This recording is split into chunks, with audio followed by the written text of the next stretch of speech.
বন্যার পানিতে সবকিছু তলিয়ে গেছে। ফসল থেকে শুরু করে বাড়ি ঘর সবকিছু তলিয়ে গেছে।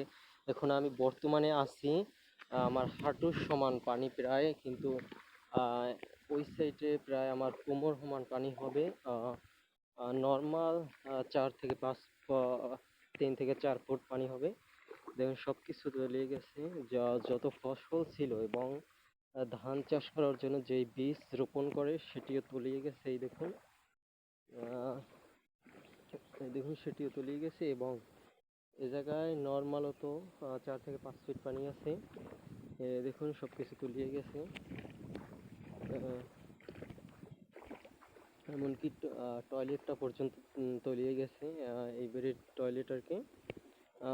টয়লেটে যাতায়াত করার জন্য অনেক সমস্যা হচ্ছে, সমস্যার সম্মুখীন হচ্ছে সকলে। পানি প্রচুর বেড়ে গেছে। আহ, প্রচুর পানি বেড়ে গেছে।